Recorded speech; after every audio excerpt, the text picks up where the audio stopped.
नमस्कार। आज शिशु कवयित्री मनोरमा सेठींकर तांकर पुस्तक कविता धारा गोटे कविता मु पाठ करी। आसतु शुणा छोट मानू शिख। आसरे आस पिलाए आस मो पाखे आसी बस बुझाई करी कहूची शुण कथा केतोटी शिख।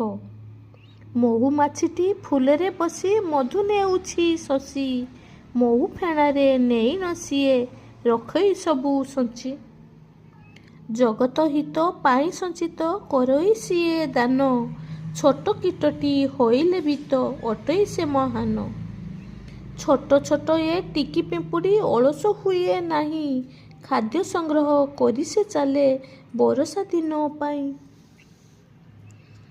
छोट हेले भी भलो कीटटी देखाए करामती मिसी एकाठी उई हुकाटी गढ़ी न से पारती केतोटी छोट कीटक कथा देली तुमको कही तांकुठु शिखियो कार्य करिबो भूली जीवटी नहीं। जय जगन्नाथ।